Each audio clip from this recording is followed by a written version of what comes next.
দূরে এক গ্রামে বাস করত এক ছেলে এবং তার মা। ছেলেটার নাম ছিল জাহিদ। বয়স হবে ৮ কি ৯ বছর। এ বয়সেই সে তার লেখাপড়ার পাশাপাশি সে তার মা এবং সংসারে ভার নিতে চায়। তার মা ঘরের কাজের পাশাপাশি তাদের ছোট্ট একটি ক্ষেত থেকে সবজি তুলে বাজারে বিক্রি করে কিছু টাকা আয় করে সংসার চালায়। আর তার মাকে সাহায্য করার জন্য জাহিদ রোজ রাতে মাছ ধরে ভোরে তা বাজারে বিক্রি করে। যা টাকা পায় সে তার মার কাছে দেয়। এতে করে খুব ভালোভাবেই তাদের সংসার চলে যায়। রোজকার মতো আজও জাহিদ যাবে মাছ ধরতে, কিন্তু আজ হলো অমাবস্যা।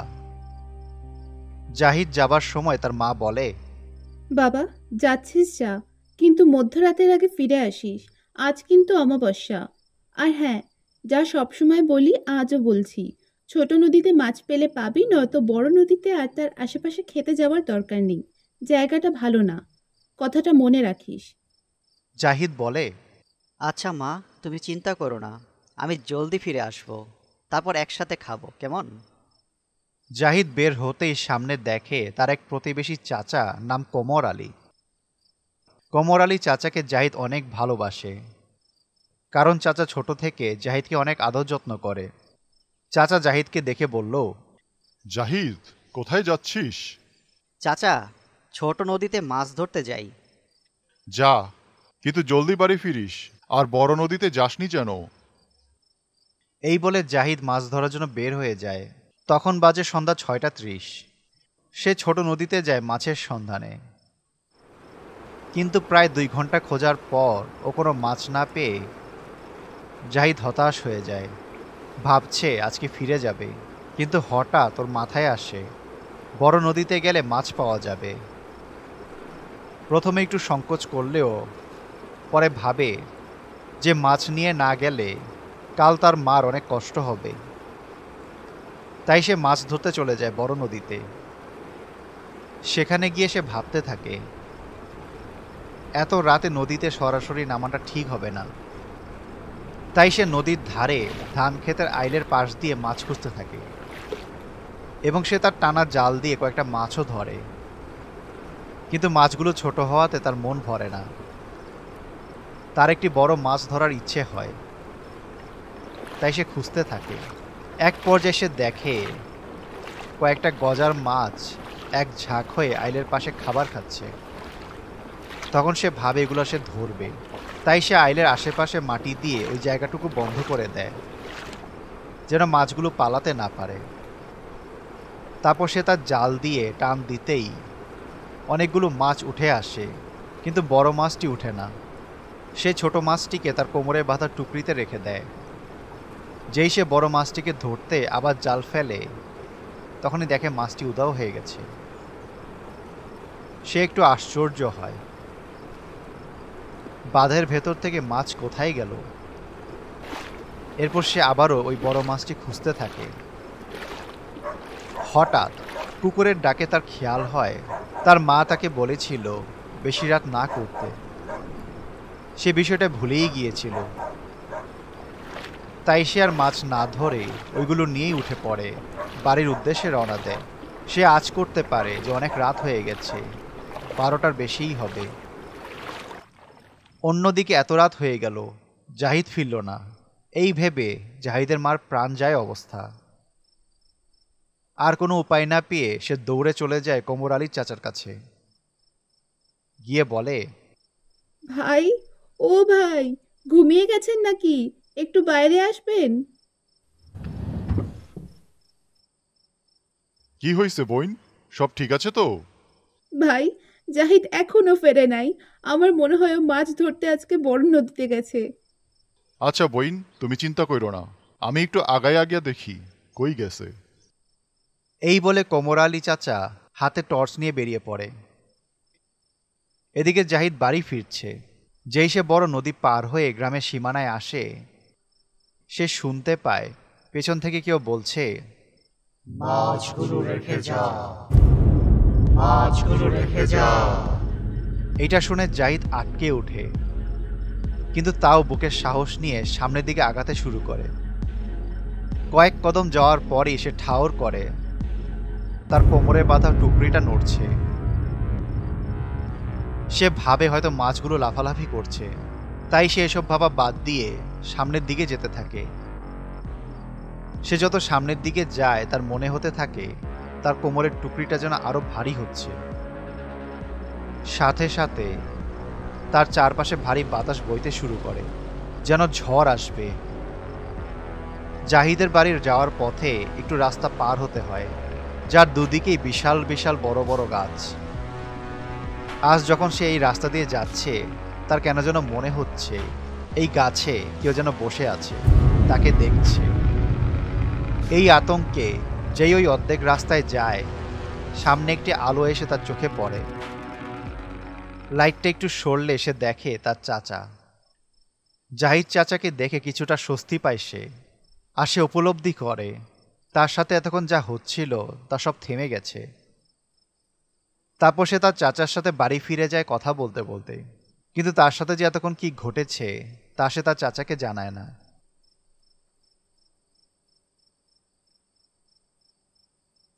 এরপর জাহিদ বাড়ি গিয়ে দেখে তার বাড়ির আশেপাশে অনেক মানুষ এসেছে।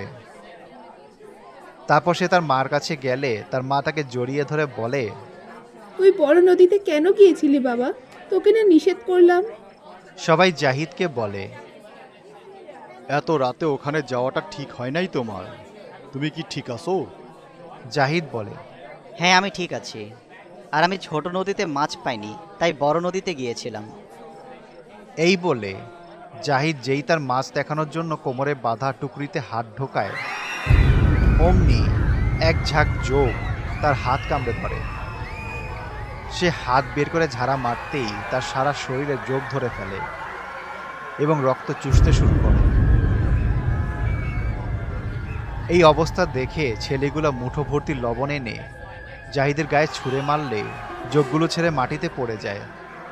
তারপর জাহিদকে তার ওমর আলী চাচা ধরে এবং কোমর থেকে টুকরিটা খুলে মাটিতে ফেলতেই দেখে আরো অনেকগুলো জোক বের হয়ে আসছে। এদিকে জাহিদ অজ্ঞান হয়ে গেছে, আর জাহিদের মা আতঙ্কে নিস্তব্ধ হয়ে গেছে। তাই সে জাহিদকে ধরে ঘরে নিয়ে যায়। জাহিদের চাচা বুঝতে পারে এখানে ভৌতিক কোনো ব্যাপার আছে, তাই সে বাইরে বেরিয়ে আসে অন্যদেরকে না করার জন্য, যেন তারা জোকগুলোকে কিছু না করে। কিন্তু সে বাইরে এসে দেখে বাচ্চারা জোকগুলোর উপর লবণ দিয়ে সেগুলোকে মেরে ফেলেছে। এগুলো দেখে সে কিছুটা হতাশ হয়। তারপর সে জাহিদের মাকে সামলে শান্ত করে বলে জাহিদের খেয়াল রাখতে। তারা সবাই যে যার বাড়ি চলে যায়।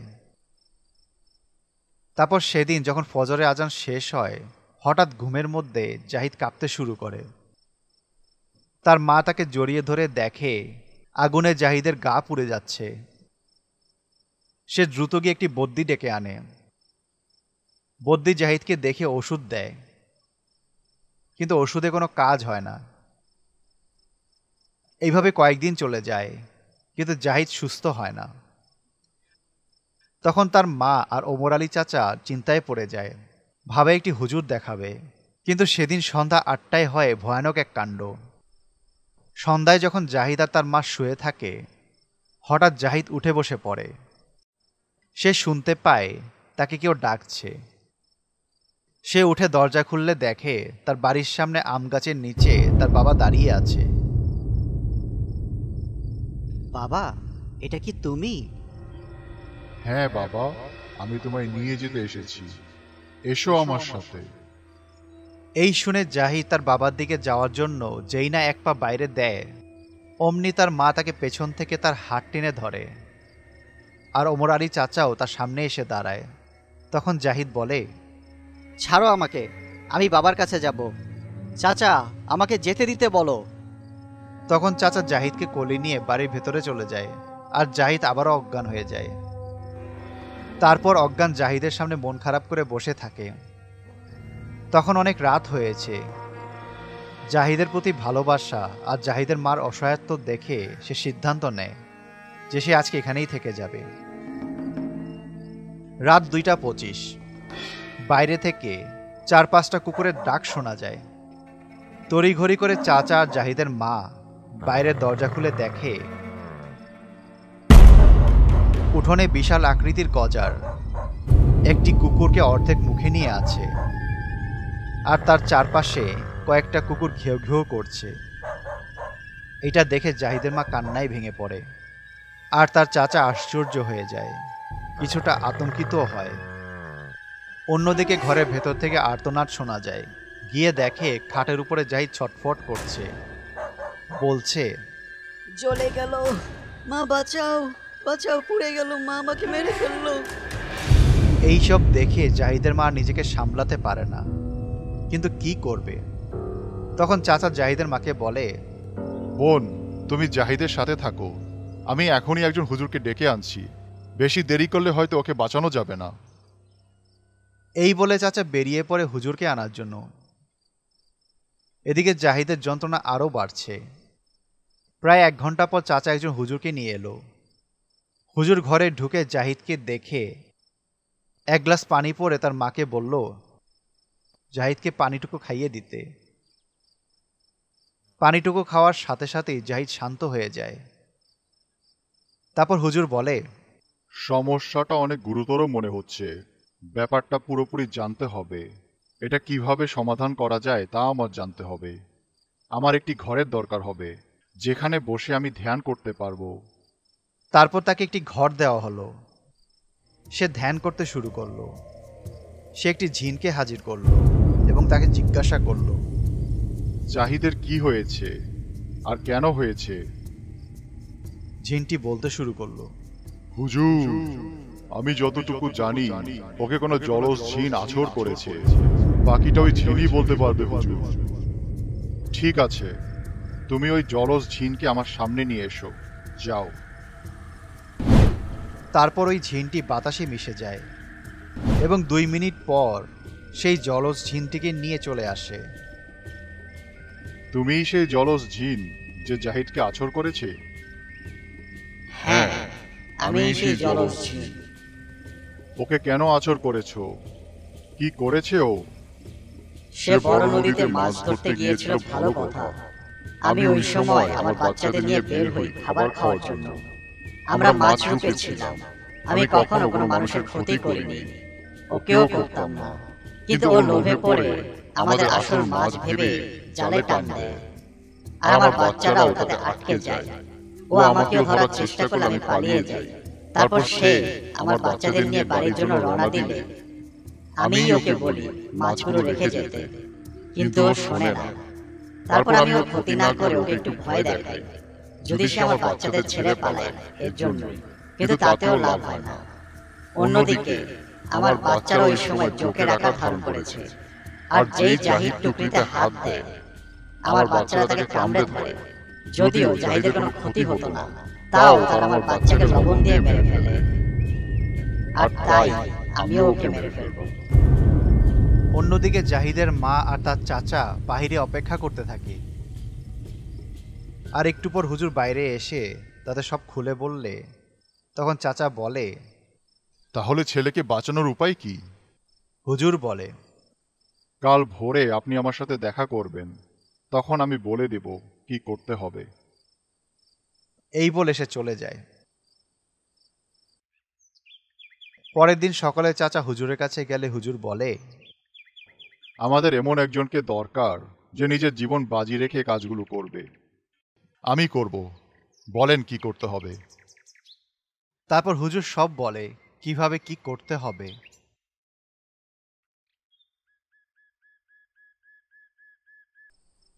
সেদিন রাত 12টার পর চাচা একটি ছাগল নিয়ে সেই বড় নদীর দিকে যাচ্ছিল। পথের মধ্যে চাচা ওই ছাগলের চোখ কালো কাপড় দিয়ে বেঁধে দেয়। তারপর হেঁটে হেঁটে নিয়ে যায় সে বড় নদীর সামনে। নদীর তীরে দাঁড়িয়ে সে ভাবতে থাকে সকালে হুজুর তাকে যা বলেছিল। দেখুন, আপনি একটি তরতাজা ছাগলের ব্যবস্থা করেন, তারপর ওই ছাগলটিকে নিয়ে যাবেন ওই বড় নদীতে। কিন্তু হ্যাঁ, সেটি নিয়ে যাওয়ার সময় তার চোখ কালো কাপড় দিয়ে বেঁধে নিয়ে যাবেন, কারণ তা না হলে ওকে নিয়ে যাওয়া অসম্ভব হবে, প্রাণও যেতে পারে। তারপর আপনি ওই ছাগলটাকে নদীর মাঝখানে নিয়ে গিয়ে ফেলে দিবেন, আর আপনি ফিরে এসে দাঁড়িয়ে থাকবেন নদীর পাড়ে। তারপর হুজুর যেমন বলেছিল, চাচা ওই কথা মতো নৌকায় করে ছাগলটা নদীর মাঝখানে নিয়ে ফেলে দেয় এবং সে তীরে এসে উল্টো দিকে ফিরে দোয়া পড়তে থাকে।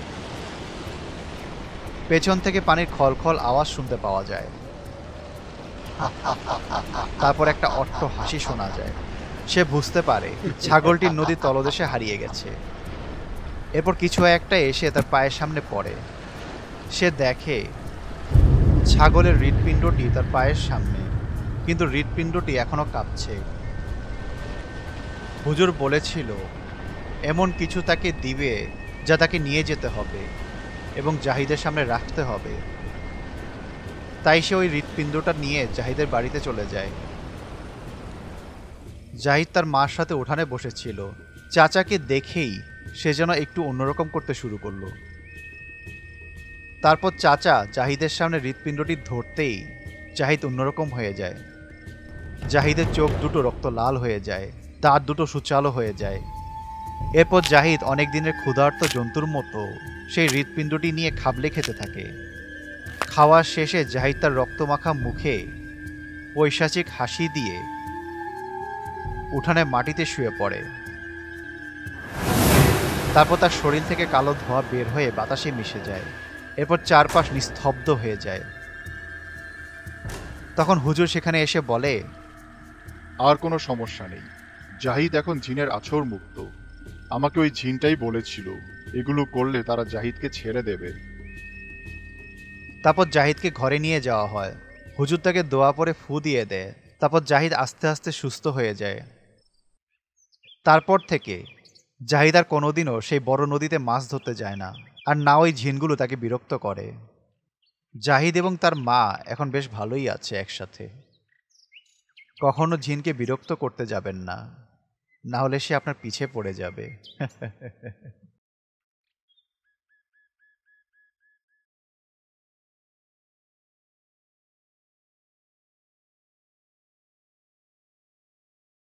Animated stories, best channel you ever seen. Animated stories, you are in a horror dream. Animated stories, you just take the bloody cream. Go and get the popcorn and you're ready for the horror team. Animated stories, best channel you ever seen. Animated stories, you are in a horror dream. Animated stories, you just take the bloody cream. Go and get the